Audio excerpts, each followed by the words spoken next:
Hello students, welcome to my YouTube channel Chemistry Bus. Myself Ashish Bhaskar, senior chemistry faculty of chartered group of institution. बच्चों आज हम लोग start करेंगे next organic chemistry के अंदर GOC first. ठीक है, तो आज का हमारा सेक्शन होगा जनरल ऑर्गेनिक केमिस्ट्री फर्स्ट। तो पहले तो मैं थोड़ा सा इम्पोर्टेंस आपको बताऊंगा कि बच्चों जो जीओसी फर्स्ट है, ठीक है, इस जनरल ऑर्गेनिक केमिस्ट्री जो फर्स्ट सेक्शन है इसके अंदर हम लोग पढ़ेंगे एक बहुत ही बेसिक सा सीक्वेंस जो आपकी ऑर्गेनिक केमिस्ट्री के अंदर जितने भी केमिकल रिएक्शंस हैं, ठीक है, जितने भी केमिकल रिएक्शंस हैं, फिर जो भी मैकेनिज़्म है, ठीक है, उन मैकेनिज़्म के अंदर सबसे ज़्यादा इम्पोर्टेंट रोल आपका जीओसी वन आपका प्ले करता है। ठीक है, क्यों करता है? क्योंकि उसके पीछे रीज़न है। हम लोग क्या देखते हैं कि कोई भी केमिकल रिएक्शन है उसके पास आपको क्या दे रखा है बच्चों, उसके पास आपको रिएक्टेंट दे रखे हैं। ठीक है, और रिएक्टेंट सबसे पहले कन्वर्ट होते हैं इंटरमीडिएट के अंदर, ये भी आपको पता है। Reactant first convert into intermediate, then intermediate further converted into final major and minor product। अब ऑर्गेनिक केमिस्ट्री के अंदर जो एग्जामिनर है वो क्वेश्चंस क्या पूछता है? क्वेश्चंस बच्चों पूछता है फ्रॉम द प्रोडक्ट, कि भाई जो प्रोडक्ट आपका फॉर्म हुआ है, ठीक है, वो प्रोडक्ट आपका मेजर और माइनर कौन सा है, कितने हो सकते हैं, क्या आंसर होगा।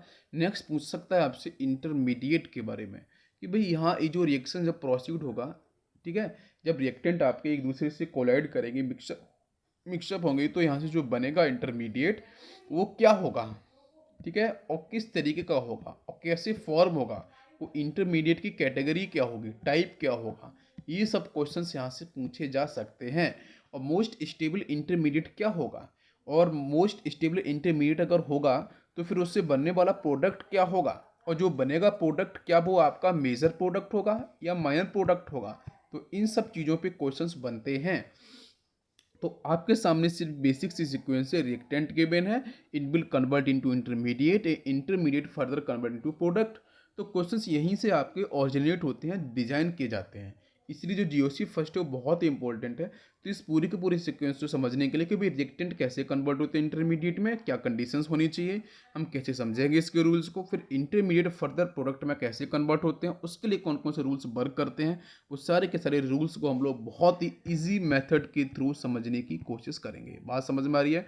इजी मेथड, क्योंकि पूरी की पूरी फिजिकल केमिस्ट्री हम लोगों ने पढ़ी, पूरी की पूरी इनऑर्गेनिक केमिस्ट्री हम लोगों ने पढ़ी। इनऑर्गेनिक केमिस्ट्री जनरली बच्चों को डिफिकल्ट लगती है, टफ लगती है, उसको मैंने बहुत ही इजी मेथड से आपको समझाने की कोशिश करी। लगभग आपका 90% जो सेक्शन है वो बहुत ही इजी तरीके से समझा दिया मैंने। कुछ एक दो कॉन्सेप्ट हैं जिनको आपको ध्यान रखना पड़ेगा, बाकी मैंने कभी भी रटने के लिए आपसे नहीं बोला इनऑर्गेनिक के अंदर भी। तो ऑर्गेनिक केमिस्ट्री में कुछ रटने की ज़रूरत नहीं है, यहाँ पे मैं रूल्स बताऊंगा और रूल्स के बेस पे आपको काम करना। रूल्स बहुत ही आसान और इजी होंगे। बात समझ में आ गई? ये पूरा हम लोगों को जीओसी क्यों पढ़ना है उसके पीछे ये आपके कुछ पॉइंट है। तो मूव करते हैं जीओसी के नेक्स्ट पॉइंट की तरफ। ठीक है, तो जो आपकी जनरल ऑर्गेनिक केमिस्ट्री है बच्चों, उसमें जो ऑर्गेनिक रिएक्शंस आपको दे रखी है, उस ऑर्गेनिक रिएक्शंस में जैसे मैंने एक रिएक्शंस यहाँ पे लेके रखी है H2+O2 converted into water molecules, ऐसा मैंने लिखा है आपके सामने। एरो के इस तरफ देखो तो यहाँ पे क्या मिलेगा, आपका रिएक्टेंट, और यहाँ पे मिलेगा आपको प्रोडक्ट। तो यहाँ पे जो आपको दे रखा है, मैं सिंपल रिएक्शंस की बात कर रहा हूँ, तो H2+O2 बच्चों क्या है, दीज आर दी रिएक्टेंट, और यहाँ से जो फॉर्म हुआ है finally water molecules, it is act as a product, ये आपका प्रोडक्ट हो गया है। तो लिखा है chemical process in which reactants get converted into product. ठीक है, तो केमिकल प्रोसेस में होता क्या है, केमिकल प्रोसेस में सिंपल और सिंपल जो रिएक्टेंट हैं वो आपके प्रोडक्ट में कन्वर्ट हो रहे होते हैं। इसके बीच में क्या चल रहा है वो आपको समझ में नहीं आता है, और उसी चीज़ को हम लोगों को क्या करना है, समझना है। उसी चीज़ को हम लोगों को क्या करना है बच्चों, समझना है। और अगर इसी चीज़ को मैंने समझ लिया कि रिएक्टेंट और प्रोडक्ट के बीच में क्या प्रोसेस चल रहा है, क्या मज़ेदार सीन चल रहा है, अगर उसको आपने रियलाइज़ कर लिया, विजुलाइज कर लिया, तो डेफिनेटली आप ऑर्गेनिक केमिस्ट्री के कोई भी क्वेश्चंस को या मैकेनिज्म को आप बहुत ही जल्दी विद इन सेकेंड आप लोग क्या कर सकते हो, टच कर सकते हो। बात समझ में आ गई? और मैक्सिमम मार्क्स आप लोगों के आ सकते हैं कोई सा भी एग्जाम हो। तो सबसे पहले बात करेंगे what is the reactant. Reactant आपको पता ही है, रिएक्टेंट में बेटा सबस्ट्रेट प्लस रिएजेंट, प्लीज़ ध्यान देना, सबस्ट्रेट प्लस रिएजेंट, इन दोनों को अगर मैं मिक्स कर देता हूँ तो इनको मैं बोलूँगा बच्चों रिएक्टेंट। तो रिएक्टेंट क्या है आपके, रिएक्टेंट का मतलब आपके जो सबस्ट्रेट हैं वो जो आपके रिएजेंट है। ठीक है, उनको हम बोलते हैं रिएक्टेंट। तो the chemical process in which substrate react with reagent at gets converted into product. ठीक है, तो एक क्वेश्चन यहाँ पे खड़ा हो रहा है कि सर ये सबस्ट्रेट एंड रिएजेंट क्या है। तो मैंने तो बोल दिया कि भाई कोई भी केमिकल प्रोसेस है उसके अंदर जो रिएक्टेंट हैं वो कन्वर्ट हो रहे हैं प्रोडक्ट के अंदर। अब जो रिएक्टेंट हमारे पास हैं वो रिएक्टेंट आपके दो होते हैं। एक तो रिएक्टेंट आपकी जो सबस्ट्रेट है वो हो गए, सेकंड आपके पास जो रिएजेंट है, तो रिएजेंट को भी हम क्या बोलते हैं, रिएक्टेंट ही बोलते हैं। तो इन दोनों की कॉम्बिनेशन को हम रिएक्टेंट बोलेंगे। तो जब दोनों के दोनों आपस में मिक्सअप करेंगे तो ये प्रोडक्ट में कन्वर्ट होंगे, रिजल्टेंट डिजायरेबल प्रोडक्ट में कन्वर्ट होंगे। तो क्वेश्चन है कि सर सबस्ट्रेट क्या है और आपके रिएजेंट क्या है। ठीक है, तो इसको थोड़ा सा हम लोग क्या करते हैं, पहले समझने की कोशिश करते हैं। तो सबस्ट्रेट एंड रिएजेंट है क्या, तो देखते हैं। Organic molecules on which reagent attack in order to form product is called substrate. तो सबस्ट्रेट बड़ा लोग क्या होते हैं कि भाई ये ऑर्गेनिक मॉलिक्यूल्स के बारे में हम बात कर रहे हैं, ऑर्गेनिक केमिस्ट्री के बारे में बात कर रहे हैं। तो organic molecules on which reactant sorry reagent attacks, जहाँ पे रिएजेंट अटैक करता है, रिएजेंट अटैक करेगा। अब वो रिएजेंट आपके डिफरेंट कैटेगरी के होते हैं, वो रिएजेंट में डिस्कस करूंगा कि जब रिएजेंट आपका अटैक करेगा किसी भी ऑर्गेनिक मॉलिक्यूल्स पे, तो वो जो ऑर्गेनिक मॉलिक्यूल्स होगा और वही ऑर्गेनिक मॉलिक्यूल्स कन्वर्ट किसी, मैं आपको बताऊं कि हमारे पास एक ऑर्गेनिक मॉलिक्यूल है ए और इसके ऊपर आपका एक बी, बी आपका क्या यहाँ पे है, रिएजेंट। ठीक है, ये आपका रिएजेंट है और ये आपका है ऑर्गेनिक मॉलिक्यूल। तो ऑर्गेनिक मॉलिक्यूल्स के ऊपर एजेंट ने अटैक किया और फिर यही ऑर्गेनिक मॉलिक्यूल्स कन्वर्ट हो गया आपके प्रोडक्ट के अंदर। तो बात समझ में आ गई। तो इन समय से मैं मानता हूँ कि सपोज प्रोडक्ट आपका सी है, तो ए बी सी में से जो ए होगा वो आपका हो जाएगा सबस्ट्रेट। तो ए इज कॉल्ड सबस्ट्रेट। तो ए क्या होगा आपका सबस्ट्रेट, जिसके ऊपर एजेंट अटैक करता है उसको हम सबस्ट्रेट बोलते हैं और सबस्ट्रेट ही आपके प्रोडक्ट में कन्वर्ट होता है। नेक्स्ट है the attacking species are called reagent. अब जो बी है, बी आपका एक्चुअली में क्या है, बी आपका है अटैकिंग स्पीसीज। तो जो अटैकिंग स्पीसीज होते हैं उनको हम लोग बोलते हैं रिएजेंट। ठीक है, तो यहाँ से ये आपके हो गए रिएजेंट। जैसे क्वेश्चन देखो ध्यान से, जैसे मैंने यहाँ पे एक ये कीटोन लिया हुआ है। ठीक है, अभी हम लोगों ने प्रीवियस लेक्चर में आयो पे कभी फिनिश किया है, तो आपको थोड़ा सा आइडिया हो रहा होगा कि यहाँ पे जो फंक्शनल ग्रुप है वो कौन सा है, कीटोन है, जहाँ पे ये पूरा कंपाउंड क्या है, एसीटोन है। ठीक है, तो कीटोन के ऊपर देखो यहाँ पे NaBH4 के साथ यहाँ पे एक एल्कोहल है, मतलब ये जो एल्कोहल दे रखा है this is actually the medium. ठीक है, this is act as a solvent. तो एल्कोहलिक मीडियम यहाँ पे है, तो एल्कोहलिक मीडियम की प्रेजेंस में NaBH4 क्या कर रहा है, एक्ट कर रहा है। तो एक्ट कर रहा है तो मतलब यहाँ से ये जो कीटोनिक वाला पार्ट है ये आपका कन्वर्ट किस में हो रहा है, एल्कोहल के अंदर। इसका मतलब यहाँ पे क्या हो रहा है, प्रोडक्शन प्रोसेस परफॉर्म हो रहा है। ठीक है, NaBH4 क्या है, ये आपका रिड्यूसिंग एजेंट है, सोडियम बोरोहाइड्रेट। ठीक है, तो ये आपका एक्ट कर रहा है किस तरीके से, रिड्यूसिंग एजेंट की तरीके से। तो मतलब यहाँ पे जो प्रोसेस परफॉर्म होगा वो आपका रिडक्शन प्रोसेस हो जाएगा परफॉर्म। बात समझ में आ गई। तो जो सी डबल बॉन्ड ओ वाला पार्ट है ये एक्चुअली कीटोनिक पार्ट है, ये कन्वर्ट हो गया आपके एल्कोहल के अंदर, तो आपका रिडक्शन हो चुका है। ये बात आपको समझ में आ चुकी है। तो इसमें से NaBH4 वो एक्ट करेगा आपके रिएजेंट की तरीके से, और जो कीटोन है एसीटोन है वो एक्ट करेगा सबस्ट्रेट के तरीके से, और जो फॉर्म हुआ है आपका एल्कोहल ये आपका बेटा है प्रोडक्ट। ठीक है, ये आपका जो सेकेंड डिग्री एल्कोहल मिल रहा है ये आपका है प्रोडक्ट। ठीक है, तो इतनी बात क्लियर होगी। अब NaBH4 से थोड़ी नहीं अल्कोहल बना है, वो तो आपके कीटोन से बना है। तो जो कीटोन से फॉर्म हुआ है तो मतलब कीटोन आपका क्या होगा, वो आपका सबस्ट्रेट होगा। NaBH4 आपका रिएजेंट है और जो एल्कोहल दे रखा है this is actually the medium, ये सॉल्वेंट है। ठीक है, जो सॉल्वेंट क्या करेगा, यहाँ पे जो रेट है वो रिएक्टिविटी रेट को इंक्रीज करेगा, मीडियम प्रोवाइड करेगा, जिसकी वजह से आसानी से जो कीटोनिक पार्ट है वो आपके एल्कोहल में कन्वर्ट होगा। तो सबस्ट्रेट और रिएजेंट के बारे में आपको कन्फर्म हो गया होगा, क्लियर है। ओके, अब यहाँ से एक नेक्स्ट पॉइंट ये क्रिएट हो रहा है कि भाई जो आपके सबस्ट्रेट हैं वो सबस्ट्रेट आपके प्रोडक्ट में कन्वर्ट हो रहे हैं और यहाँ पे आपको रिएजेंट की हेल्प मिल रही है सबस्ट्रेट को, और ये आसानी से हो गए प्रोडक्ट में कन्वर्ट। अब ये पूरा का पूरा सीन हुआ कैसे, तो जैसे मैंने बताया था कि बच्चों यहाँ पे आपका C double bond O part है और यहाँ पे आपका CH3 है। जरा आप ऑब्जर्व करना ध्यान से, और यहाँ पे आपका रिएजेंट दे रखा था बेटा NaBH4 and following the alcoholic medium. ठीक है, ये बात आपको समझ में आ रही थी। सर यहाँ से फॉर्म हो गया था, देखो C के पास यहाँ पे OH आ गया है और एक तरफ आपका CH3 रहा, इधर भी आपका CH3 रहा और यहाँ पे एक आ गया हाइड्रोजन। तो अब इसमें देखो ये जो C डबल बॉन्ड O वाला पार्ट है इसमें से डबल बॉन्ड कहीं ना कहीं तो ब्रेक हुआ है, आपको दिख रहा है, और ये डबल बॉन्ड क्या हुआ है, सिग्मा एंड सिग्मा में कन्वर्ट हुआ है। मतलब इसमें से ये समझो कि एक जो डबल बॉन्ड में पाई पाई इलेक्ट्रॉन्स पाई बॉन्ड है, एक आपका सिग्मा है, तो सिग्मा ही रहा, लेकिन जो पाई है वो भी सिग्मा में कन्वर्ट हो गया। अब इस पाई सिग्मा में कन्वर्ट कैसे हुआ होगा? तो कहीं ना कहीं जो पाई बॉन्ड है वो बच्चों पहले क्या हुआ होगा? पहले ब्रेक हुआ होगा। तो पाई बॉन्ड सबसे पहले क्या ब्रेक हुआ होगा, और ब्रेक होने के बाद मतलब पहला प्रोसेस बॉन्ड ब्रेकिंग का हुआ होगा, और बॉन्ड ब्रेकिंग हुई होगी तो फिर उसके बाद आपकी बॉन्ड फॉर्मेशन की बारी आई होगी। तो इसका मतलब पाई बॉन्ड पहले ब्रेक हुआ है, ब्रेक होने के बाद फिर आपका पाई बॉन्ड कन्वर्ट हुआ है किसमें? सिग्मा में, सिग्मा बॉन्ड का फॉर्मेशन हुआ है। तो तभी आपका जो डबल बॉन्ड ओ वाला पार्ट है वहाँ से क्या मिल रहा है? वो डबल बॉन्ड ओ जो ओ है ऑक्सीजन है वो आपका ओ एच में कन्वर्ट हो गया है, और बाकी एक जो आपका पाई था या फिर जो सिग्मा था वहाँ से आपका फाइनली सिग्मा मिला है, और वो आपको मिला यहाँ पे हाइड्रोजन। तो हुआ क्या सीन? पहले बॉन्ड ब्रेक कर चुके हैं, ब्रेक करने के बाद बॉन्ड का फॉर्मेशन हुआ है। ये पूरा का पूरा सीन यहाँ पे परफॉर्म हुआ होगा।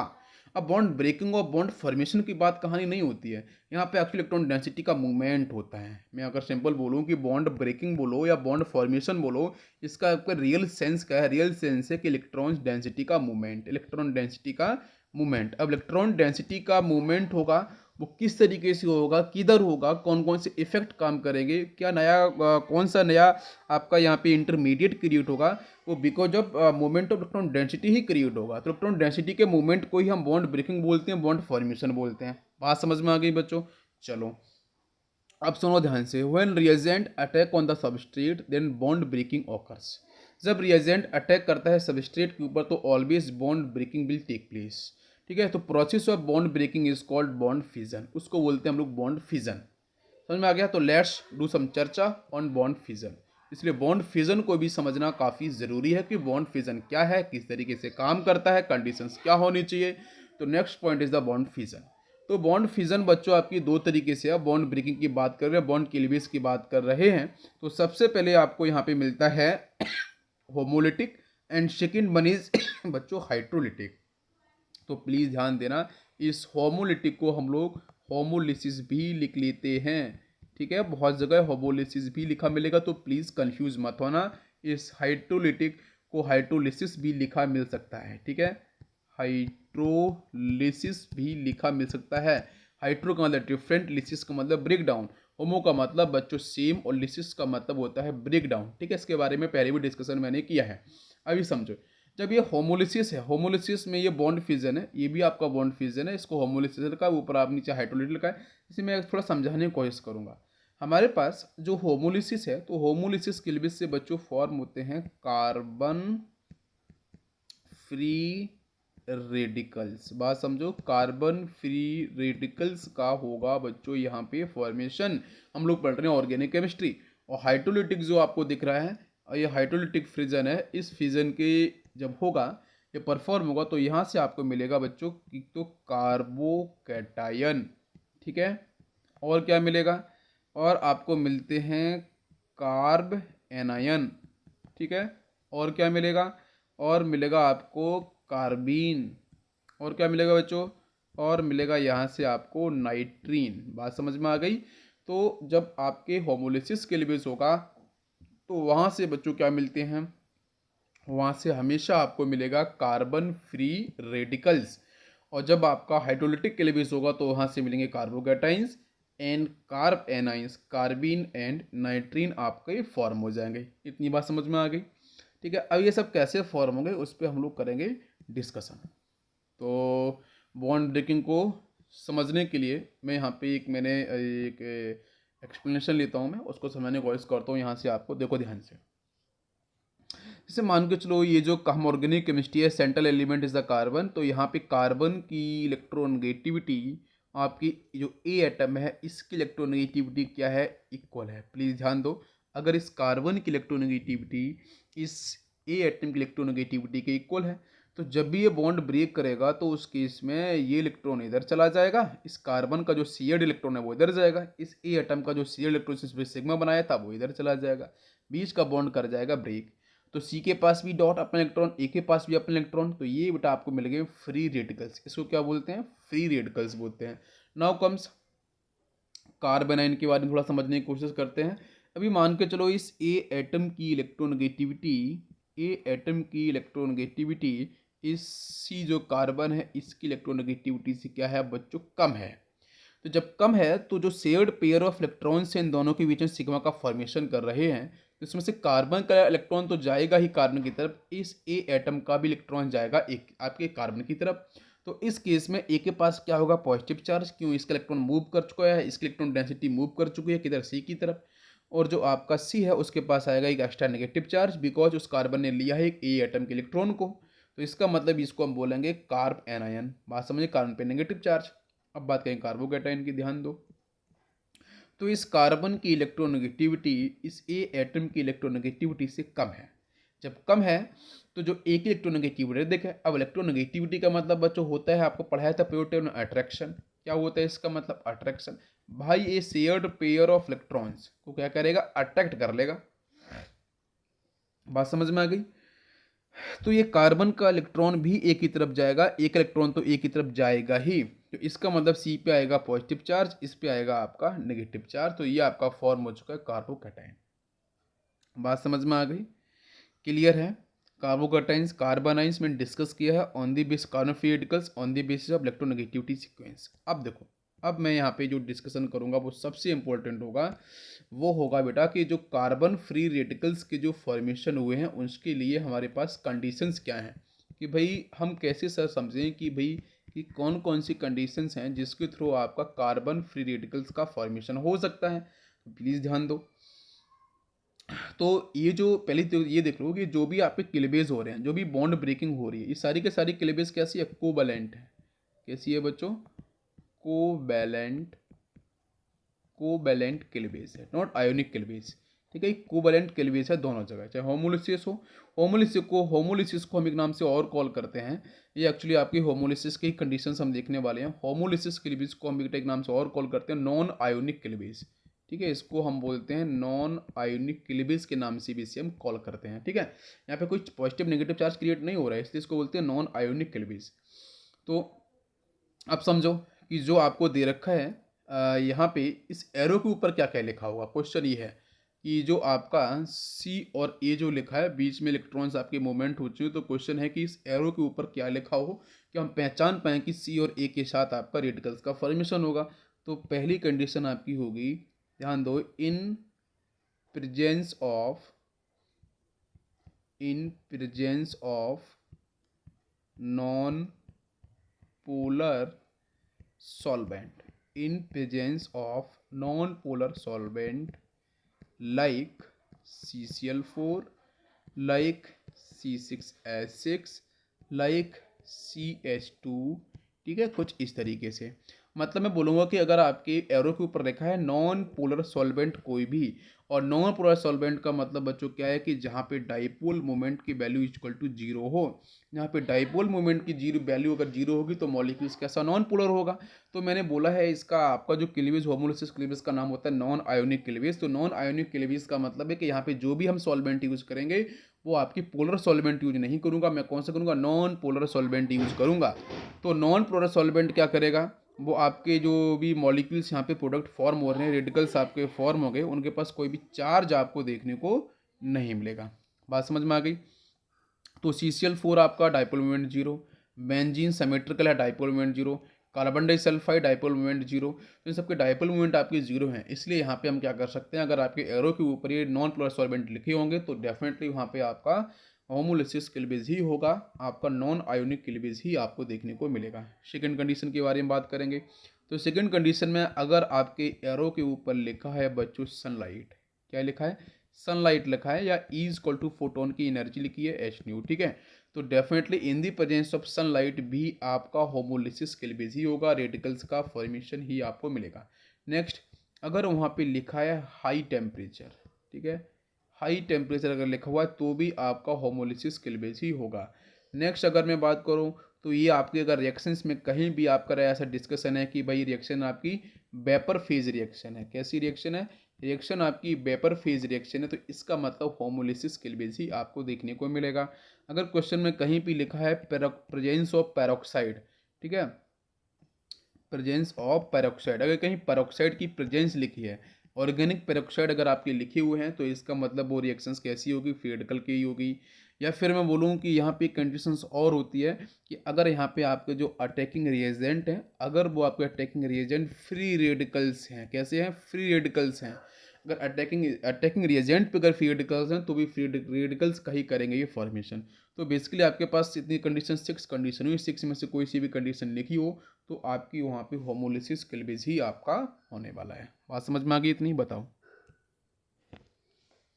करेंगे कि यहाँ पे जो कार्बोकैटाइन और जो कार्ब एनाइन का फॉर्मेशन हुआ है, ठीक है, कार्बोकैटायन और सेकंड यहाँ से आपका कार्ब एनायन, ठीक है, इन दोनों का फॉर्मेशन हुआ है। तो क्वेश्चन ये है कि ये कैसे फॉर्म होंगे। रेडिकल्स के बारे में तो मैंने स्टडी कर ली, लेकिन कार्ब एनाइन और कार्ब कैटाइन कार्बोकैटाइन के बारे में कैसे आंसर्स बनेगा उस पर ज़रा डिस्कशन होना चाहिए। तो देखते हैं, ज़रा उसके बारे में बात करते हैं। तो ये आपके जो कार्बोकैटाइंस कार्ब एनाइंस का जो फॉर्मेशन है वो बच्चों कैसे किस आपकी प्रोसेस बॉन्ड फिजन से होगा, तो वो होगा आपके हाइड्रोलिसिस प्रोसेस के थ्रू होगा, ठीक है, जिसको हम लोग नाम से और कॉल करते हैं, this is also called ionic cleavage.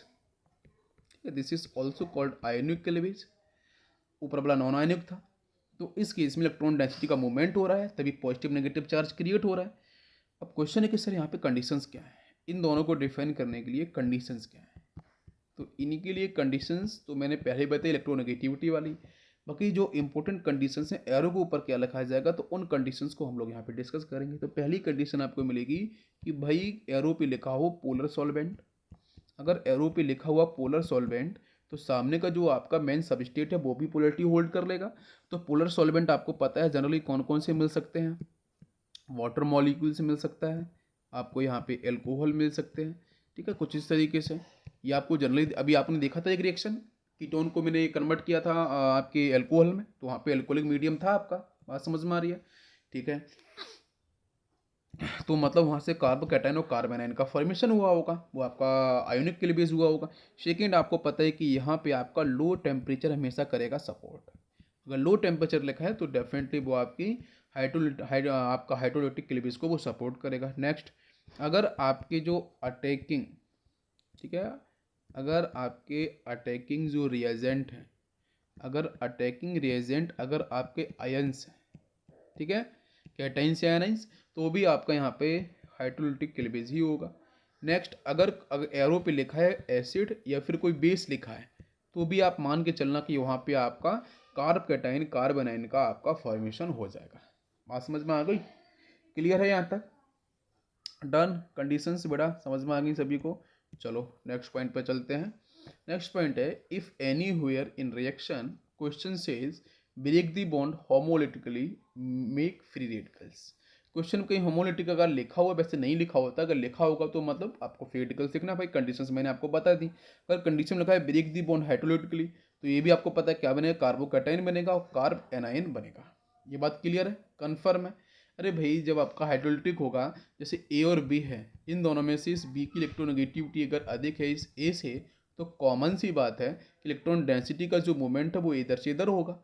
तो डेफिनेटली यहाँ पे बी के पास क्या होगा, जब ये बॉन्ड ब्रेक करेगा तो बी के पास नेगेटिव होगा, तो ए के पास क्या होगा, पॉजिटिव। तो जब कार्बोकैटायन बनेगा तो कार्ब एनाइन भी तो साथ में बनेगा। इसी तरीके से जब कार्ब कैटायन बनेगा तो कार्बो एनाइन भी उसके साथ बनेगा। समझ में आ गया ये पॉइंट? चलो इसके बाद नेक्स्ट बात करेंगे हम लोग यहाँ पे रिएक्टेंट जब आपके प्रोडक्ट में कन्वर्ट हो रहे हैं, तो when substrate and reagent react and product is formed, तो before product formation intermediate is form. तो इंटरमीडिएट आपका यहाँ पे फॉर्म होगा। तो इंटरमीडिएट कैसा होता है, वो अनस्टेबल होगा, ठीक है, and is form for very less time. तो जो इंटरमीडिएट होगा वो बहुत ही, मतलब आप बोल सकते हो कि इंटरमीडिएट इज अनस्टेबल और बहुत ही शॉर्ट इंटरवल ऑफ टाइम के लिए वो फॉर्म होता है, और वही इंटरमीडिएट कन्वर्ट किस में हो जाता है, आपके एक मेजर और माइनर प्रोडक्ट के अंदर प्रोबेबिलिटी बेस पे आपके कन्वर्ट हो जाते हैं, ठीक है। उसको मैथमेटिकली परसेंटेज के हम निकालते हैं वहाँ पे, कौन सा आपका प्रोडक्ट मेजर कौन सा आपका प्रोडक्ट माइनर होगा, ठीक है। चलो तो नेक्स्ट हमारे पास जो इंटरमीडिएट हमारे सिलेबस के अंदर है, हमारा सिलेबस कौन सा है बच्चों, जेई का सिलेबस, मेंस एडवांस, प्लस आपका जो नीट का सिलेबस है, ठीक है। उसके अंदर जो इम्पोर्टेंट है एक तो radicals, carb cation, anion, कार्बिन, नाइट्रीन and benzene, ठीक है। ये हमारे सिलेबस में इंपॉर्टेंट है, तो इसको पढ़ना पड़ेगा। तो पहले आपका होमोलिसिस, तो होमोलिसिस को एक बार फिर से पढ़ लेते हैं। Yes, in homolysis free radicals are form, भी पढ़ा हम लोगों ने। Next, found in those type of bond in which difference electronegativity is zero. तो जो डेल्टा ई एन होगा उसकी वैल्यू यहाँ पे क्या निकल के आएगी, जीरो।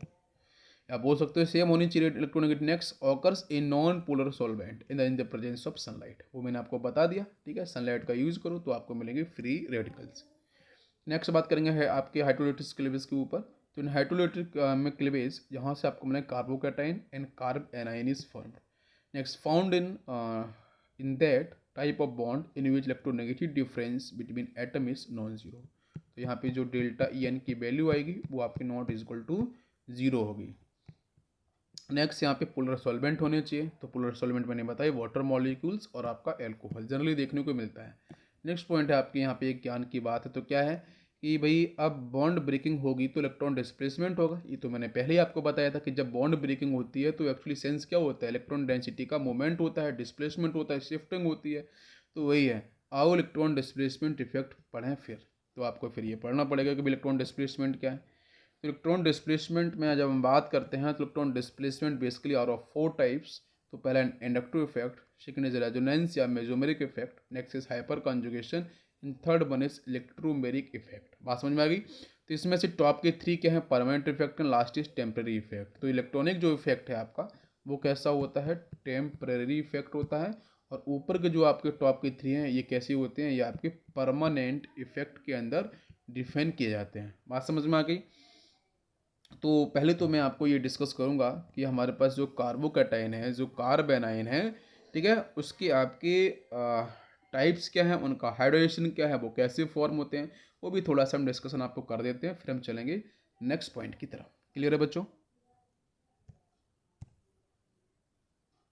पहले हम लोग यहाँ पे कार्बन फ्री रेडिकल के बारे में, ठीक है, कार्बन फ्री रेडिकल्स, ठीक है।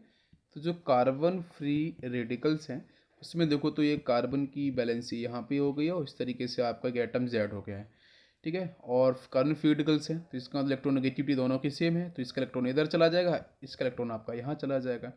तो यहाँ पे कौन सा क्लीवेज होगा, ये आपको पता है कि यहाँ पे होमोलिसिस क्लीवेज आपका होने वाला है। तो यहाँ से बनेगा भाई कार्बन के पास भी सिंगल इलेक्ट्रॉन्स और इस जेड के पास भी सिंगल इलेक्ट्रॉन्स। बात समझ में आ गई। चलो, ये आपको मिल गया यहाँ से कार्बन फ्री रेडिकल। इसका जो स्ट्रक्चर होगा वो कैसा होगा, वो नीचे देखो ध्यान से। इसका बड़ा स्ट्रक्चर कुछ इस तरीके से होगा कि भाई 3 बॉन्ड है वो इस तरीके से ले जाएंगे, सिंगल इलेक्ट्रॉन्स आपको मिलेगा इस तरीके से इस ऑर्बिटल के अंदर। तो इनको अगर आप डिजाइन करोगे तो ये कुछ इस तरीके से आपके यहाँ पे फॉर्म हो जाएंगे। बात समझ में आ गई। अब क्वेश्चन है कि इस कार्बन का जो कार्बन फ्री रेडिकल है इसका हाइड्रेशन क्या होगा। तो इसका हाइड्रेशन होगा बच्चों sp2। क्यों होगा, वही 3 सिग्मा ही दिखाएं आपको डिफाइन किए जाएंगे। जो सिंगल इलेक्ट्रॉन्स होता है वो लोन पेज के तरीके से एक्ट नहीं करता है, ठीक है। तो आपके 3 सिग्मा, तो 1 sigma, 2 sigma, 3 sigma, 3 bond pair. तो आंसर आपका क्या हो जाएगा, sp2 हाइड्रेशन। सेकेंड पॉइंट की बात करें, इसका शेप कैसा होगा, तो this is the trigonal planar, ठीक है। तो चार्ज कार्बन एटम की हाइड्रेशन मैंने बताई थी, तो वहाँ डिस्कस किया था, ट्राइगोनल प्लेनर। नेक्स्ट यहाँ पे देखो इसके पास टोटल इलेक्ट्रॉन्स कितने हैं, क्या ऑक्टेट कंप्लीट है, नहीं होगा, चेक करके देखो। तो यहाँ पे टोटल आपके जो इलेक्ट्रॉन्स आएंगे चेक करो, 1 2 3 4 5 6 और एक 7। टोटल आपके इलेक्ट्रॉन्स यहाँ पे कितने हैं, 7 इलेक्ट्रॉन्स हैं। जब 7 इलेक्ट्रॉन्स है तो इसका मतलब यहाँ पे आपका ऑक्टेट क्या है, इनकम्प्लीट। तो मैं लिख सकता हूँ इनकम्प्लीट ऑक्टेट। यहाँ पे ऑक्टेट कैसा है आपका, इनकम्प्लीट ऑक्टेट आपको देखने को मिलेगा। जब ऑक्टेट इनकम्प्लीट है तो कैसा, वो स्टेबल होना चाहेगा, 7 से 8 होना चाहेगा। तो 8 होने के लिए क्या करेगा, वो बेटा करेगा अपनी स्टेबिलिटी डिफाइन। तो हम लिख सकते हैं कि अभी कैसा है, तो अभी तो ये होगा हाईली अनस्टेबल, ठीक है। ये होगा आपका हाईली अनस्टेबल, आपका रेडिकल्स मॉलिक्यूल्स हो जाएगा। नेक्स्ट मैं बात करूं, जब ये आपका इलेक्ट्रॉन्स लेना चाहेगा तो इसका मतलब फिर इसकी जो रिएक्टिविटी होगी वो कैसी होगी, मैं लिखूंगा मोर रिएक्टिव, ठीक है। तो इसकी जो रिएक्टिविटी होगी वो कैसी हो जाएगी, हाई रिएक्टिविटी हो जाएगी। नेक्स्ट, जब ये सिंगल इलेक्ट्रॉन्स को लेना चाहेगा, ऑक्टेट इनकम्प्लीट है, तो इसका मतलब यहाँ पे जब इलेक्ट्रॉन को एक्सेप्ट करेगा तो इसका मतलब इसका ऑक्टेट कंप्लीट हो जाएगा। तो फिर अभी ये कैसे बिहेव कर रहा है, तो मैं लिखूंगा कि अभी ये बिहेव करेगा, बिहेव एज इलेक्ट्रोफिलिक स्पीसीज, ठीक है। इलेक्ट्रोफिलिक का मतलब इलेक्ट्रॉन लविंग स्पीसीज, ठीक है। तो इलेक्ट्रॉन्स को लेना चाहेगा तो बिकॉज ये डेफिशिएंट है, तो ये इलेक्ट्रोफाइल्स के तरीके से एक्ट करेगा। तो ये कार्बन फ्री रेडिकल्स के बारे में एक बेसिक आपको मैंने एक्सप्लेनेशन दे दिया। अब इसके बाद मैं नेक्स्ट एक्सप्लेनेशन आपको देता हूँ यहाँ पे, सेकेंड एक्सप्लेनेशन कार्बोकैटायन के बारे में, ठीक है। तो नेक्स्ट है आपका कार्बोकैटायन। तो कार्बोकैटायन के बारे में समझो ध्यान से कि जैसे मान चलो ये कार्बन यहाँ पे है, यहाँ पे एक एटम है एक्स, और यहाँ पे इस एक्स एटम की इलेक्ट्रो जो नेगेटिविटी है वो इस कार्बन से क्या होगी, अधिक होगी। इसका मतलब इसका भी इलेक्ट्रॉन यहाँ पे जाएगा, ये भी इलेक्ट्रॉन तो जाएगा ही इसका। तो शेयर्ड पेयर इलेक्ट्रॉन्स आपके टोटली एक्स की तरफ मूव कर जाएंगे, डेंसिटी आपकी एक्स की तरफ मूव कर जाएगी। तो उस केस में यहाँ से आपको मिलेगा बच्चों हाइड्रोलिटिक किल्बिस। क्या मिलेगा? हाइड्रोलिटिक किल्बिस मिलेगा। और उस केस में कार्बन के पास क्या आ जाएगा? पॉजिटिव चार्ज, और जो एक्स है उसके पास आ जाएगा नेगेटिव चार्ज। अब इसका जो स्ट्रक्चर है वो कैसे बनता है वो देखो ध्यान से। भाई ये कार्बन हो गया, तीन आपके बॉन्ड ये हो गए, और ये जो ऑर्बिटल है इसके पास कोई भी इलेक्ट्रॉन बचेगा नहीं, कार्बन की वैलेंसी 4 होती है। तो इस केस में आपका ये कुछ तरीके से शेप ले लेगा। तो पहला क्वेश्चन बताओ इसका हाइड्रेशन क्या होगा, तो आप कर पाओगे कि सर ये तो sp2 होगा, 3 बॉन्ड पेयर ही मुझे दिख रहे हैं 3 सिग्मा, कोई लोन पेयर से नहीं है। नेक्स्ट इसका आपका शेप कैसा होगा, तो वो हो जाएगा आपका ट्राईगोनल प्लेनर। ट्राईगोनल प्लेनर इसका शेप हो जाएगा। नेक्स्ट बात करो इसका ऑक्टेट कितने इलेक्ट्रॉन्स है, तो चेक करो टोटल इलेक्ट्रॉन्स इसके पास जो प्रेजेंट होंगे वो कितने होंगे? 1 2 3 4 5 एंड 6। टोटल इसके पास 6 इलेक्ट्रॉन्स ही प्रेजेंट हैं, तो इसका मतलब ये भी डेफिशिएंट है। तो हम लिख सकते हैं इसके पास रहेगा इनकम्प्लीट ऑक्टेट, ठीक है। इनकम्प्लीट ऑक्टेट आपको डिफाइन किया जाएगा। नेक्स्ट अगर मैं बात करें तो ये मॉलिक्यूल कैसा होगा, ये हो जाएगा आपका हाईली अनस्टेबल, ठीक है। हाईली अनस्टेबल आपका मॉलिक्यूल होगा। नेक्स्ट इसके पास 6 इलेक्ट्रॉन्स है, 2 लेना चाहेगा स्टेबिलिटी गेन करने के लिए, तो इसकी रिएक्टिविटी कैसी होगी? हाई। रखूँगा मोर रिएक्टिव, ठीक है। रिएक्टिविटी कैसी इसकी हो जाएगी? काफ़ी हाई हो जाएगी। नेक्स्ट मैं पॉइंट बताऊं तो ये भी इसके पास 6 इलेक्ट्रॉन्स हैं, ऑक्टेट कंप्लीट नहीं है, तो ये भी कैसे बिहेव करेगा, तो मैं लिखूंगा बिहेव एज इलेक्ट्रोफाइल, ठीक है। इलेक्ट्रोफाइल मतलब electron deficient, electron loving species है, तो ये भी इलेक्ट्रोफाइल की तरीके से एक्ट करेगा। ये हो गया बेटा कार्बोकैटाइंस के बारे में कंप्लीट, ठीक है। नेक्स्ट मैं बात करूंगा कार्ब एनाइंस के बारे में। तो थर्ड पॉइंट आएगा आपका कार्ब एनायन, ठीक है। इसमें जैसा नाम दिख रहा है कार्ब एनायन, कार्बन के पास क्या है? नेगेटिव चार्ज है। तो वो कैसे फॉर्म होगा, तो देखो कि भाई ये कार्बन रहा, इसके पास यहाँ पे एक्स एटम है, और यहाँ पे एक्स एटम की जो इलेक्ट्रोनेगेटिविटी है वो आपकी कम है एज कम्पेयर टू कार्बन। तो डेफिनेटली जो शेयर्ड पेयर इलेक्ट्रॉन्स है वो टूवार्ड्स कार्बन आपके मूव कर जाएंगे। तो रिजल्टेंट यहाँ से कौन सा किल्बिस होगा, तो आपको पता चला कि सर डिफरेंस इलेक्ट्रोनेगेटिविटी तो हाइड्रोलिटिक किल्बिस आपको मिलेगा, होमोलिसिस नहीं। तो इस केस में कार्बन पे आएगा नेगेटिव चार्ज और एक्स के पास चला जाएगा आपका पॉजिटिव चार्ज, ठीक है। तो ये हो गया आपका कार्ब एनायन।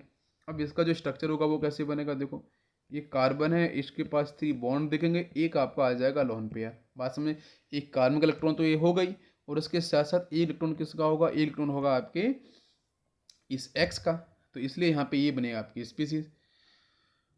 तो आप देख सकते हो यहाँ पे 3 ग्रुप आपको यहाँ पे नीचे लगे होंगे, एक लोन पेयर ऊपर है।